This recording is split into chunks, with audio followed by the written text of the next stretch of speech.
Hi everyone, it's Tuesday night and tonight we do hand needle turn. I hope everyone is doing well and let's get started.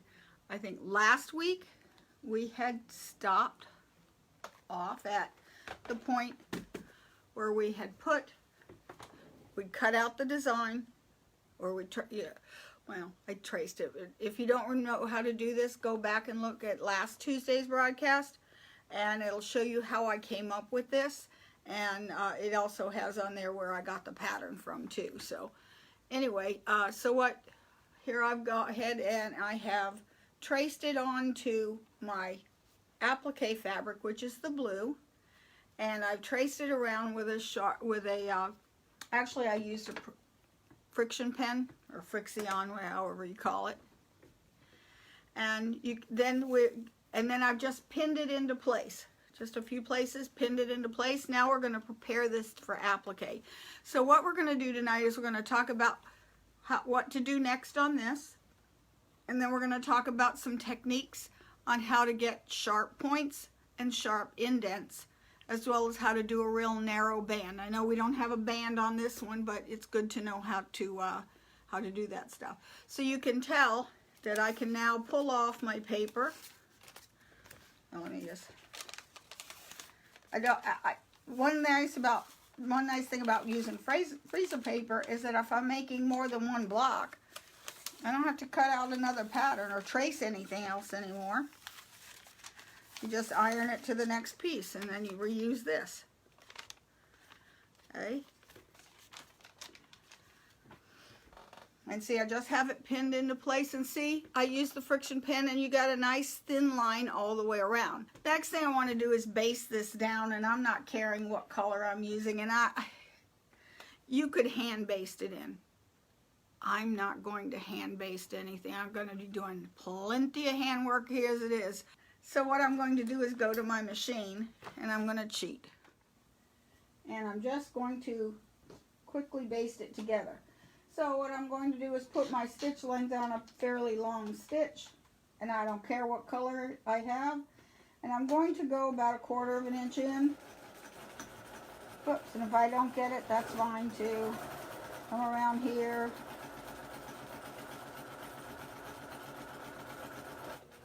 Cut. This is the quickest way, and I usually cut at the end of the run so that if I get any pulling going on here, I just straighten it out. Or you can have this whole block basted together in no time. Move all that junk out of the way.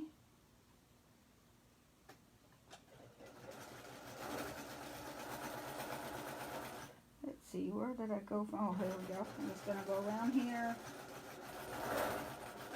Oops. Pins coming out. And then after that, I'm going to take all these pins out. Because when you're appliquing, you're all over the place with touching it, so therefore what happens is you get yourself stuck pretty easily.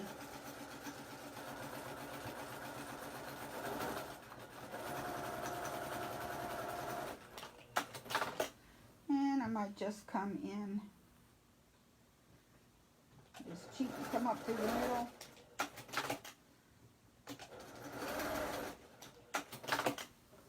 I can start to take those pins out.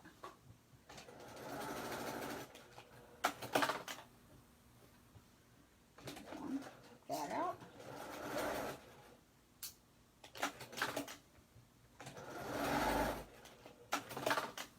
And no, I'm not being very careful about it. That's okay. I'm just using gray thread. But you can use whatever color you want because you're going to be taking this out anyway. This is a good time to use all those leftover bobbins that have some odd colors. Oops, I missed here. So I'm just going to bring that line together. Okay. And a little bit more. Whoop. Pay attention to what I'm doing. But like I said, you don't have to be too careful. Thank God for the scissors, huh? I've gotten so spoiled by that scissor, I don't think I could deal with a sewing machine that you actually have to cut the threads anymore. It's just like way too annoying. Okay, so now I'm taking these pins out so I don't stick myself anywhere. And now we're ready to start stitching. Oops, I forgot to turn that off, sorry. Okay, okay, so now everything is good and marked. So now to start on this, and I'm not going to, I'll stitch on it later, but I just want to make sure I got this part done because now this is ready to start. So then you would take your sharp scissors. Okay, and I like to start straight away. There are no real straight unless I want to start in here, but I'm going to start on the outside, but you could start anywhere you want to. And I usually like to do a point first rather than this, so I'm going to pick and start here. So the first thing I do is I'm going to only cut a little. I'm going to just cut maybe a scant quarter. I'm just going to cut to there, okay? Because I am going to start in the middle, okay? So I'm going to use, and when you're selecting the color, I'm going to select a color that is the closest to the fabric. Okay, and I'm just going to do a little bit. And then we'll talk about the first shape we come to, which is going to be a sharp point.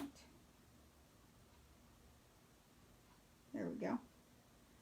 And I want about 12 to 18 inches of thread. I tend to use a little bit longer thread because I hate threading needles. Okay. And just as a review from last time, I'm going to make the knot. So I bring the tip of the needle to the end of the thread, turn it, twist it around, pull it through, and now I have a little knot. And I will cut off any excess thread I have. Which way is that? The camera is this way, okay. I just cut it about 1/8 of an inch away. Okay, and I'm going to start, there's another pin, I'm going to start right here. Let me get a good camera angle. Okay, I'm taking the knot and I am putting it right here inside of, just barely to the inside of the line. Okay, now this one is a fairly, just a gentle slope, so I'm going to pinch. And I'm just pinching right along the crease. Okay, and I'm going to now if this gets in the way, you take your scissors, just lop it off, get it out of the way. There, not a problem anymore. Be careful cutting the extra bits away because I've been known to cut my thread doing that. Okay, and then I'm just going to use the tip of the needle to push it under. Okay, hold it about, and I want all of that line to be hidden, at least most of it, right there. See, now you can't see that line that was drawn, and now I'm just going to do some stitches. Again, I'm just going to go straight down. Don't go like this, you'll tend to be too far away. Just go straight down and then curve it. Just take your needle this way, straight up to, then just move it about a 45-degree angle and come up right along the edge of the next place. Okay.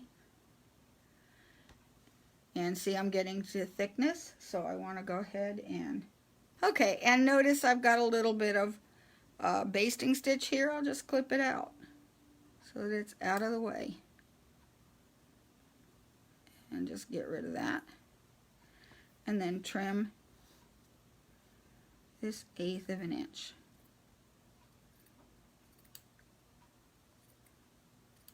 Okay. Okay, so then I'm going to stitch to the point. Just put a little more in. If it doesn't want to stay, you know what to do. Stick the needle in the glue stick and it'll stay.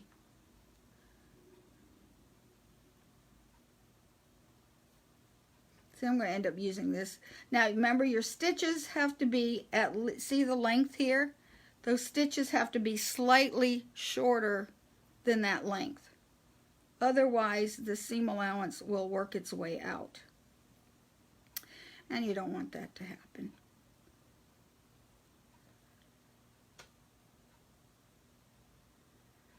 Okay. I don't think you want to sit here and watch me. Now, and see how I have a little bit of stitching that I can see. So if you take your thread, give it a little tug, and see now those stitches completely disappear. And we'll do this one corner and then we'll go on to our technique lesson, because your homework this week is to do all the hand stitching.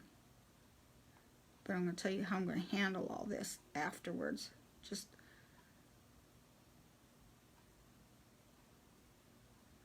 okay, and one.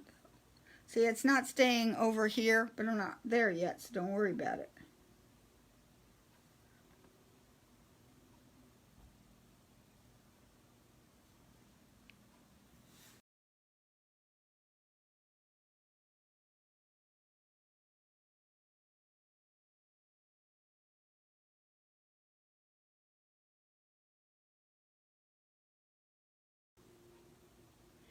Okay, and now as I approach the point, I'm going to make my stitches a little shorter. Once I've reached the point, I'm going to take an extra stitch right off this edge right here. So it's angled in this way.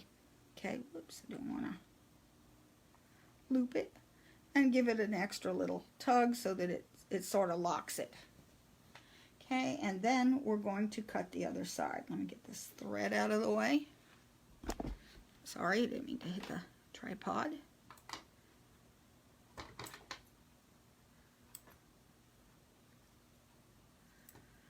Okay, and now I'm going to cut it down this way.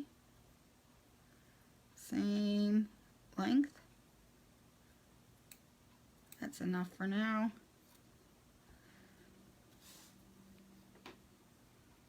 Cut that extra out of the way. Okay.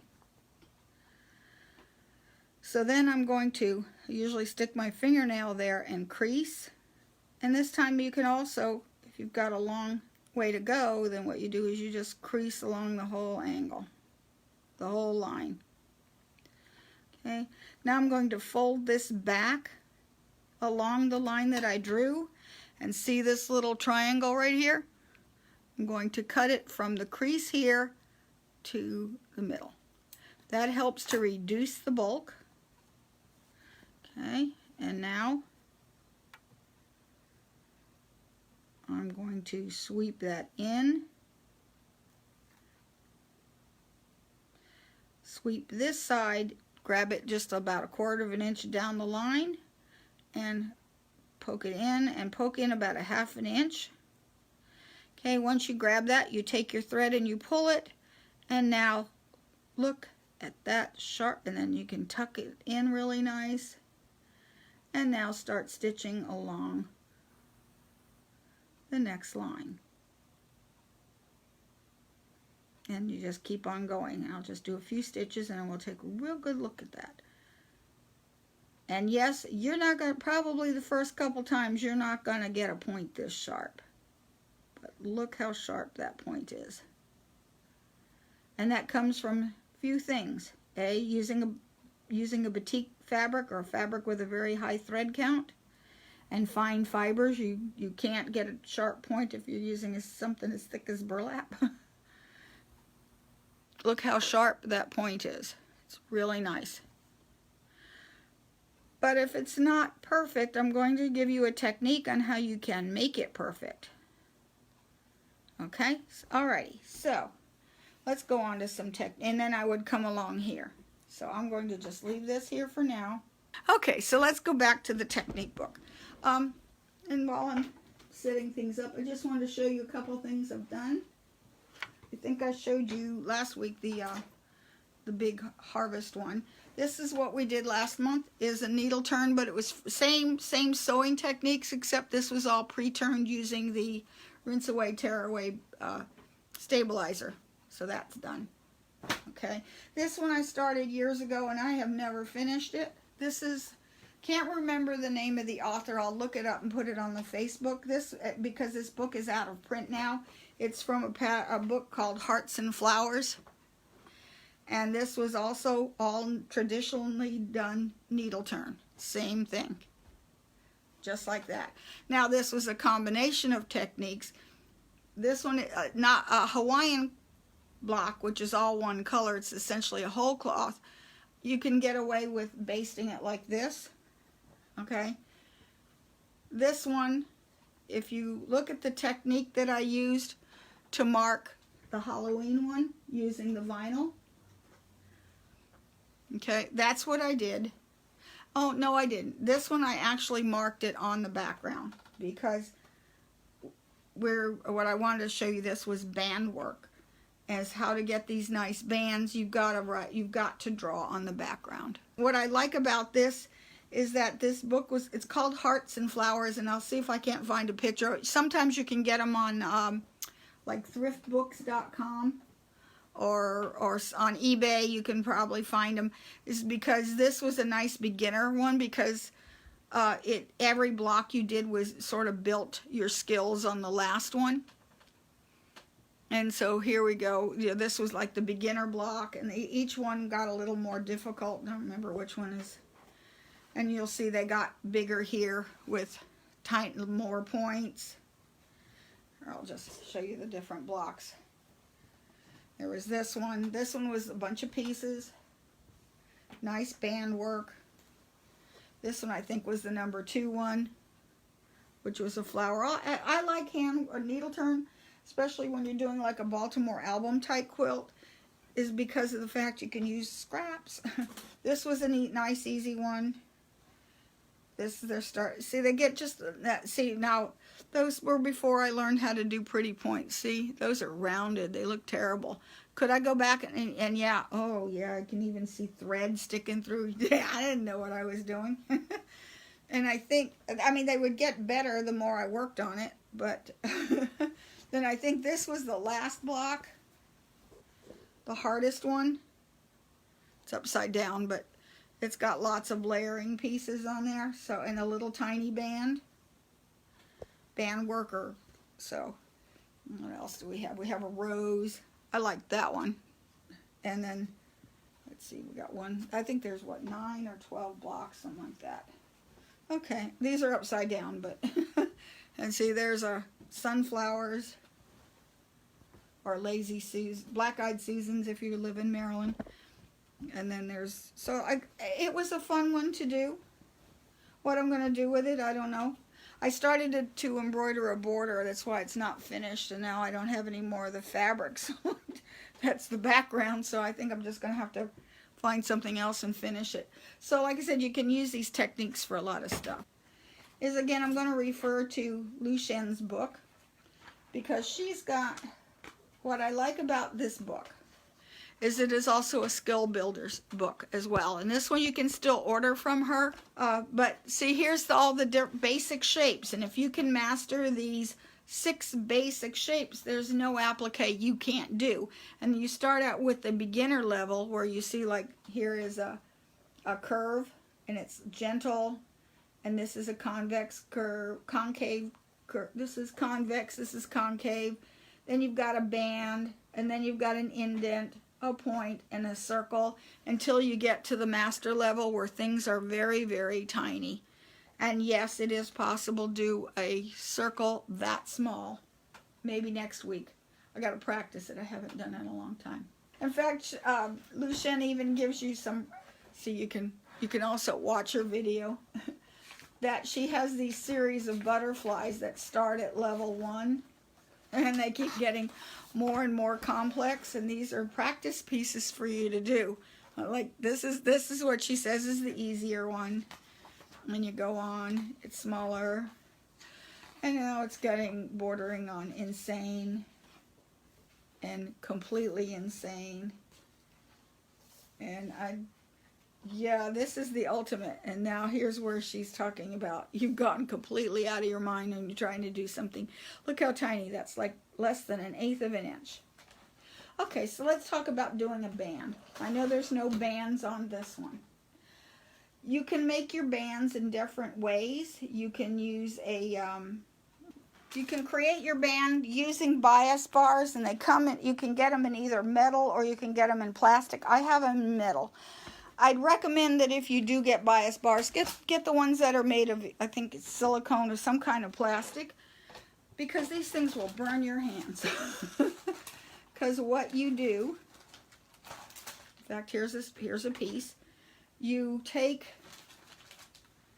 your whatever size you want, and they come in different sizes and widths, from the teeny tiny, and I think this is big, to the big, no, one more, there's a bigger one here. It comes in these, I think this one was 5 or 6 sizes. So what you do is you take your fabric and you fold it over, and then you take a zipper foot and you sew really close. These bias bars inside of it. Trim it really close. So what you would do is you would simply cut these really close.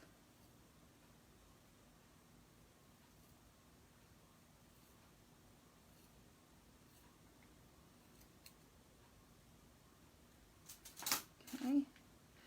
Put this in the middle here and press it flat. It came with some nice books and stuff, but like I said, here's where you're going to burn your hands. Okay, so you take your iron and you'd press it flat. You can spray starch it even. Then slide it off and your band is done. It's not warm enough yet. Okay, put it back in there. Iron wasn't warm enough. Okay, put it in the middle and press it to one side.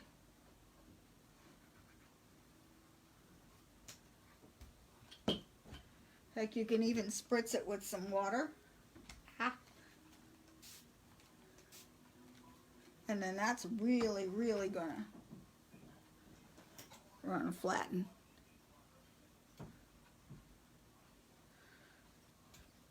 Like I said, if you had the plastic ones, or I don't know if they're made of silicone or whatever, because that's hot. See, now, there's your band.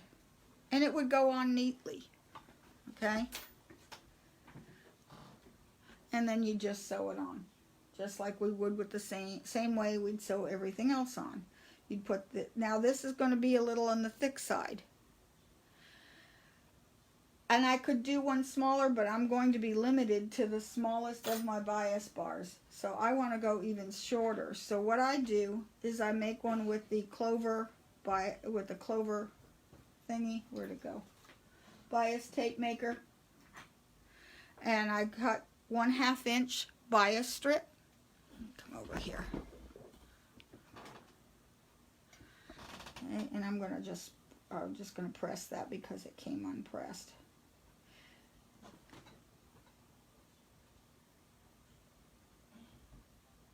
And I'm going to turn this one into something even thinner. That's good enough for now. Okay.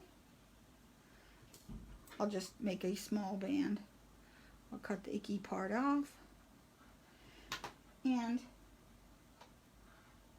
there's a friction pin here. So say I want to put it along this curve, like that. Okay, I'm going to start sewing, and you can go either way. If you're right-handed, you would go right to left, or if you're left-handed, then you could go the other way. So I usually like to go, let's go this way. I'm trying to decide how I want to sew it. Okay, I'm just going to go along this edge. Except I want to go the other way. I want to go this way. Okay.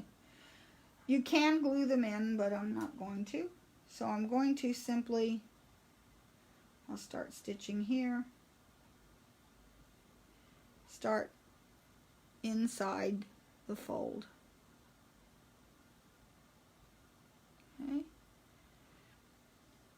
I'm going to start stitching.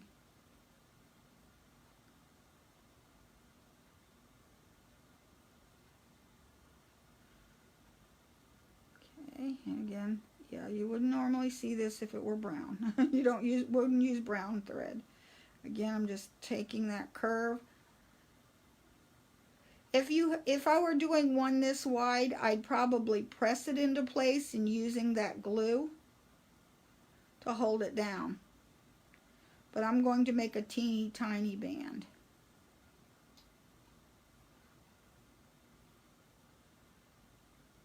And a tiny band I usually start on the outside. A wider band I want to start on the inside of the curve.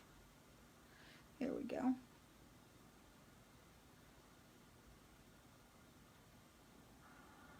Go to this other side. Yeah, I'm not being particularly neat here. See what happens right here? Can you see that? You know what that's from? That's from not going straight down. When I put the needle in at an angle, I run the risk of not putting it directly underneath.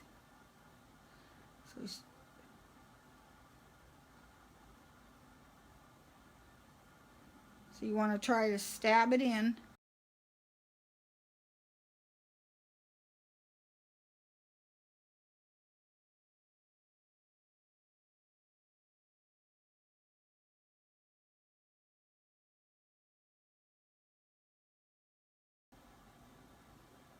Okay, I'm going to go close here, getting near the end. And if I pull that a little bit, all those threads sort of roll under. I'm just going to go to here, right to the end.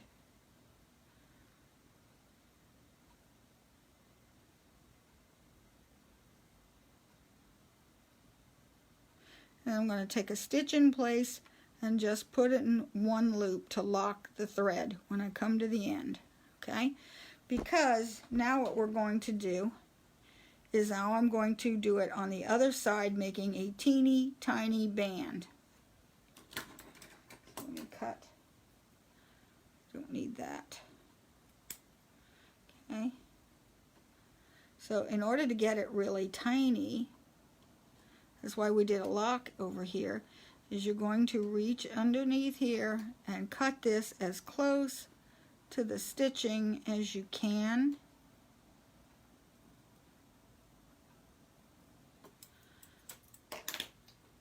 Okay, then I'm going to literally cut this in half right along the top. So I'm cutting this in half.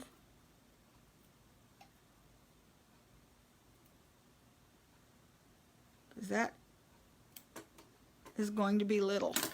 Okay, I am going to take my mine and needle turn this really close. And I don't let it go. Well, here, I'll hold it down. I am at less than 1/8 of an inch of a stem. This is great for little stems and stuff. And I'm going to hold a few. Now, my stitches are closer together because that seam allowance is very tiny.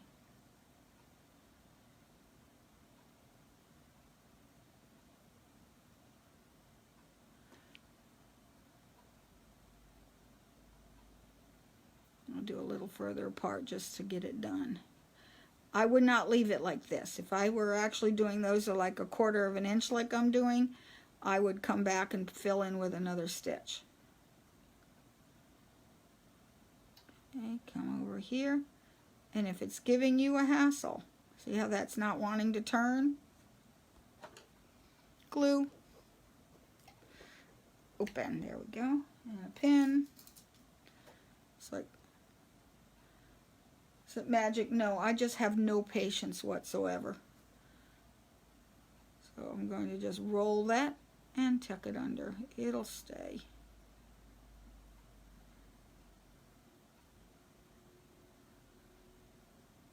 There we go. It stayed. Literally, I'm pushing this as far under as I possibly can. Because now I've even gone smaller than 1/8 of an inch. I'm now made it even tighter. Now you would do it consistent. You know, I'm not being consistent for here because we don't have that kind of time. And really, it could anything be more boring than sitting here watching somebody hand stitch? It's fun to do. It's icky to watch. Believe me, my mother made me sit here and watch her do lots of it by the hour and not complain. Well, yeah, right. You know me better. And not complain, not me. I complained a lot. Let's see, it's fading me. There we go. Underneath.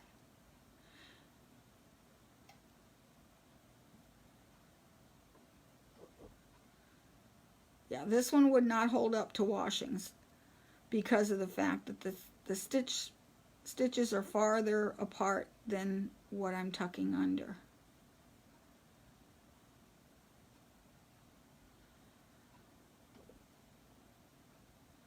And I'm not doing, okay, and one more with the pin because that end doesn't want to stick. I roll it on the edge and then tuck it under.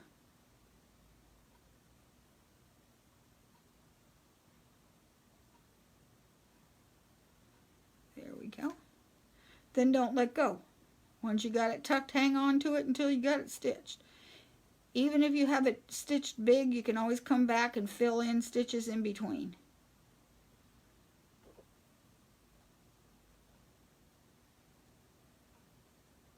Also, it's hard to stitch with your arms inside of a tripod.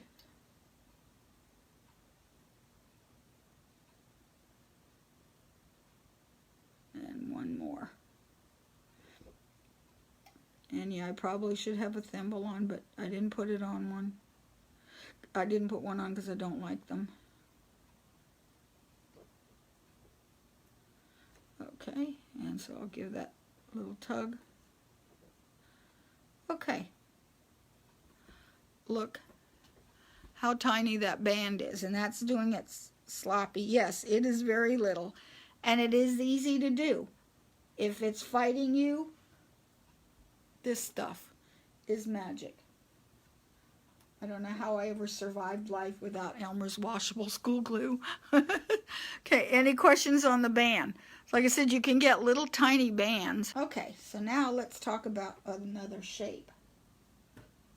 Okay, that I want to do this big, thick, tiny point, and that point doesn't look so hot. We're going to do this outside point. And I want to show you what you do if the point is rounded. You know, like that one piece I showed you before. I'm just going to cut this.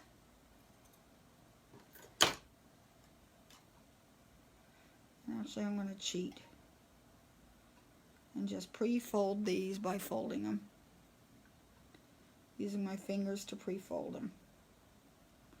And I'm not going to try to do it. I want it rounded. Yeah, I'm just basting that because I don't care. Right here. Okay, I'm going to do a few stitches now. As I approach this, come on, it's the glue sticking. You want to make, there we go. You want to make your stitches closer together, but if you can't, keep them further apart. Okay, you can keep them further apart, not a problem. One up to the edge.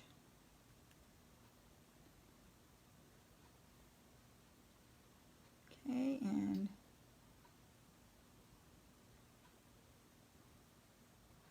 let me see if I can, this will happen usually when you make your seam allowance is a little too thick. So I'll leave this one a little thicker. Okay. And again, you would cut that little triangle from the fold in.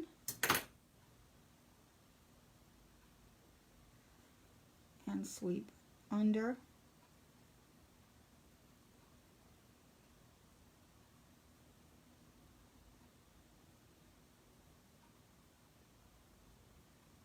Okay, say I can't get it rounded enough. It's rounded, I can't get it sharp.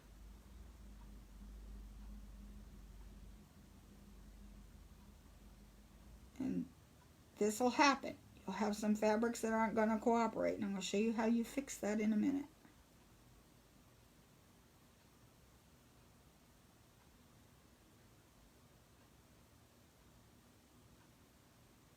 So you would normally, you know, you have your, you're going to, as you approach this corner, you're going to make those closer to get together. Because you can always come back and stitch in between to get them closer. Okay, but see, I don't have a round point. I have a real rounded point, and this point is not wanting to behave for nothing. So I'm going to do something called a Chinese weaver, and this is by Lucien Newman. It's one of her techniques that's going to bring this point sharp. So what you do is this could be even after it was all done.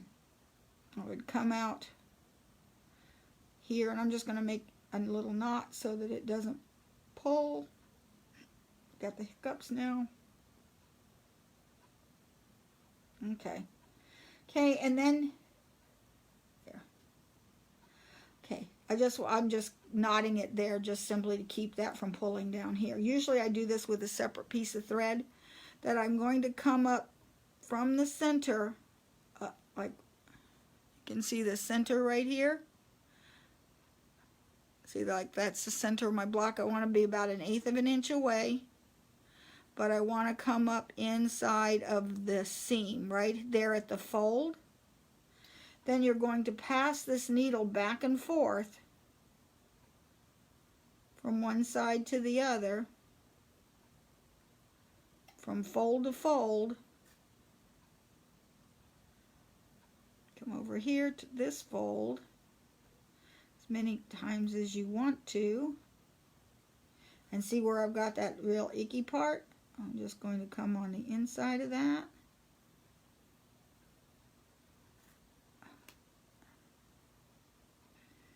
Okay, and then I'm going to take it down here and into the point. I've got a nice knot there.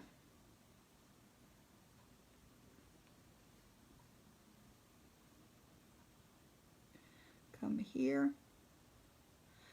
The point is right at the point here, and I'm going to grab this right at the point, and I'm going to pull. Sometimes it helps the needle to push it. If it didn't quite get it, and it didn't, we just come a little closer and just keep going this way. Let's see, I want to go one more.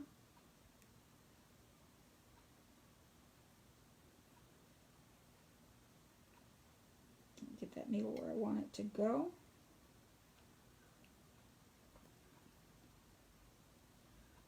Okay, and then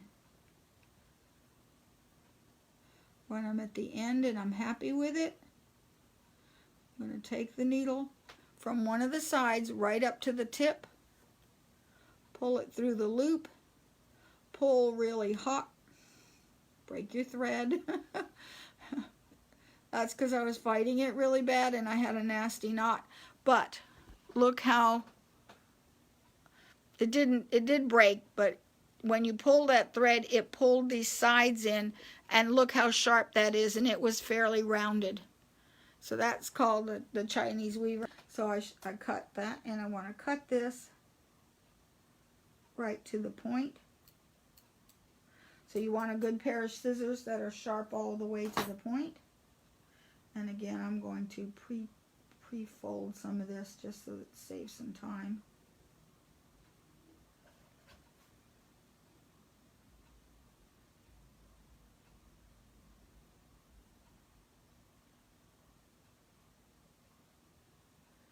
Okay, I'm just going to base this part in, because I'm not going to stitch that.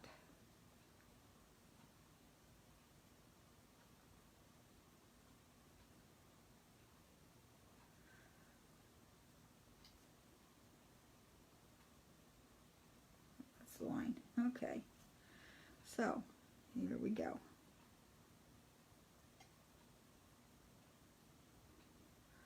Okay, I'm going to just put a knot here so that I don't pull the basting.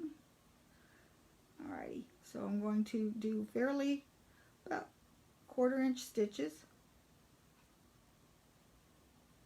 down here.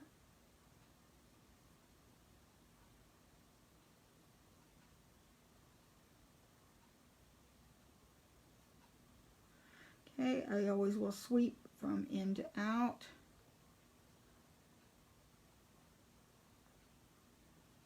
And now here, when you get about 1/4 inch away is when you start making those stitches a little smaller.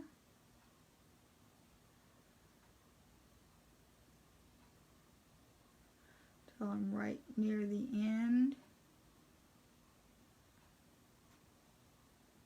Okay, I'm going to scoot over to the other side now. I'm not going to take care of the point at this stage of the game. Okay, so I'll turn this over. And that's what I often do when I have a stray thread. Just tuck it in there. Get.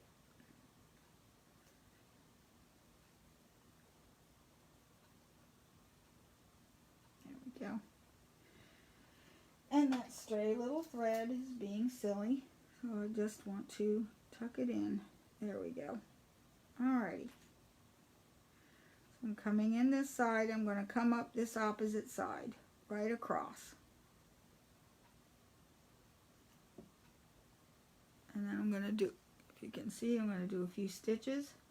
These are fairly close together. I'm avoiding the point right now. I'm going to do a few stitches.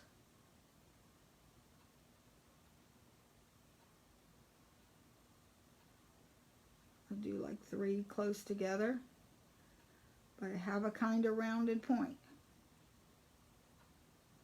Okay, and I'm going to just lock that in for now.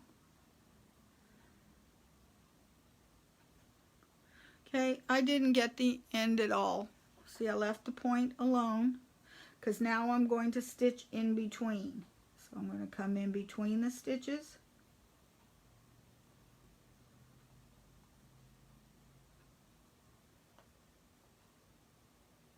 In between here.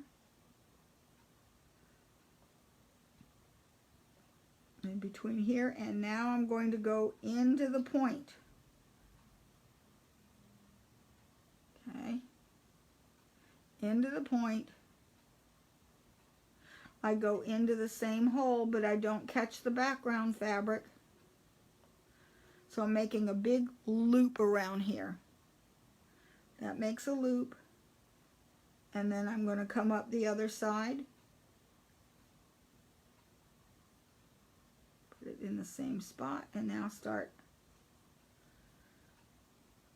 turning it this way and coming up the other side.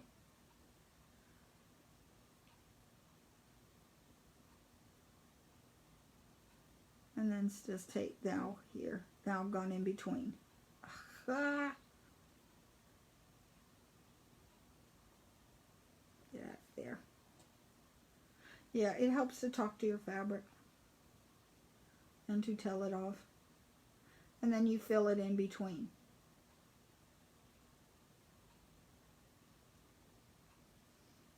And it's not a bad, it's not perfect, it's still kind of rounded. So she's got a technique for me that works really nice. It's called the Aussie twist. And that's going to bring that needle, that point in even closer. So I'm just going to knot the back here just so I can start. So to do an Aussie twist, okay, about 1/8 of an inch away from the point. Okay, really close. About 1/8 of an inch away. You are going to, okay, we'll just follow. You're going to come up it and right at about 1/8 of an inch inside the fold. Okay. Wait a minute. Can't remember if it's, no.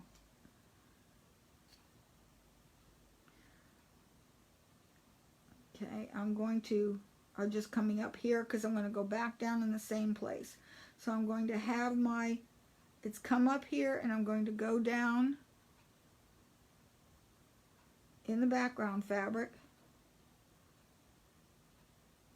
and go straight across and underneath and come out its opposite side. Sort of like we're doing with the Chinese weaver. Chinese weaver, you went across the point this way. This one, you're going across the background fabric, okay? Keep getting caught there because I didn't finish it, okay? Now you're in the fabric here on the opposite side. Then you're going to go into the background fabric, come up at the edge of this point here. So like I said, we're 1/8 of an inch away. You come in this way, and then you're going to go down inside that point, even if it's directly underneath.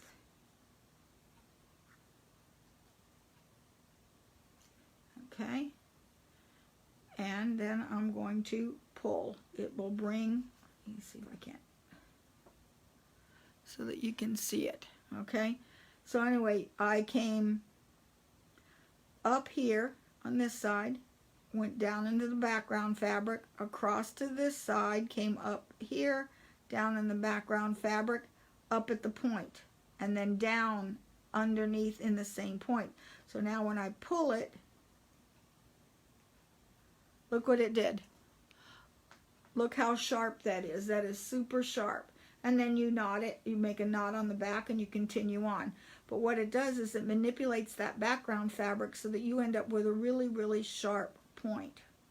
Okay? Get most of it done, so you want to start stitching. We're here, and now how I would do that, like I said, I usually will start. I start on the flattest piece I can get. If you're right-handed, you'll start, let's just say this corner, okay?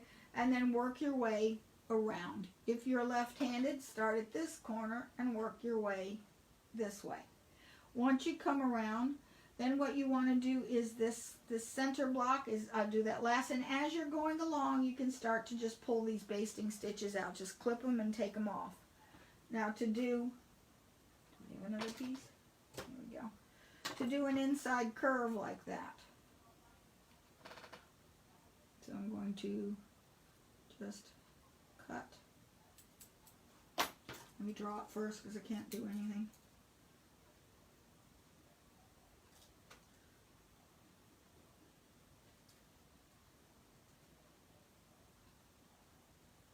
Okay, that simulates our inside curve. So you clip it.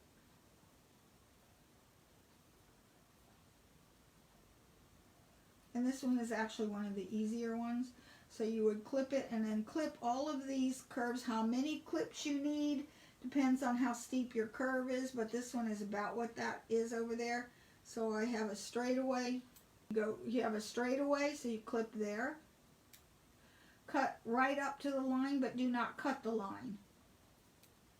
And then I usually will clip, okay, sometimes I can look at that and go, nah, that's gonna, if I turn that, it's gonna be kind of angular, so I might even do an extra one in between. Most likely with this one, I'd probably divide that into two.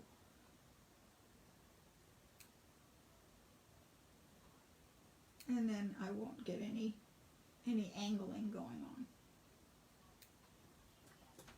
on. Okay. And then as you sew, I'm not going to actually sew it, but here.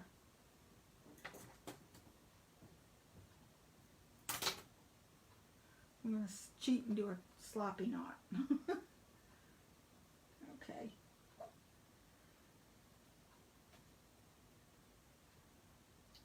Okay, so I would, there's my straightaway, and I'm just going to baste it. I'm not going to stitch it. So there's my straightaway. Then I can I only have to worry about one of these cuts at a time. So I'm just basting it now. I'm not going to stitch it, but you would stitch it the same way we do before. If you end up with a stray hair, you know, fiber coming out, you know what to do. Glue.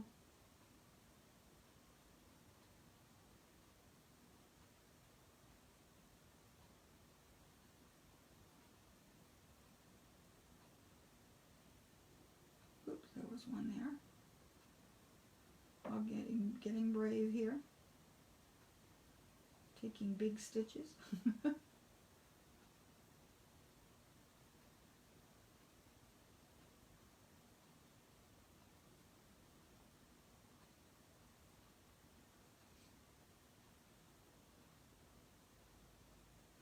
Okay, that gets you the idea. And see, then there's your stitch there. I mean, it's just basted, but you get the idea. And it gives you a nice and smooth edge. Okay, does anyone have any questions? Like I said, your project for the week is to make your block. And next week we will talk about finishing the block. I want to show you how to do the little teeny circles. And then we're going to talk about how to do echo quilting around it. And it's going to be fairly easy. So I hope to have this done by next Tuesday. Okay, well anyway, that's all I have for you today. And just keep stitching. I got a lot of hand stitching and a lot of stitching to do, period. But that's what I'd rather do. Sewing is therapy. World's a little on the insane side now, so be kind to each other and keep on sewing.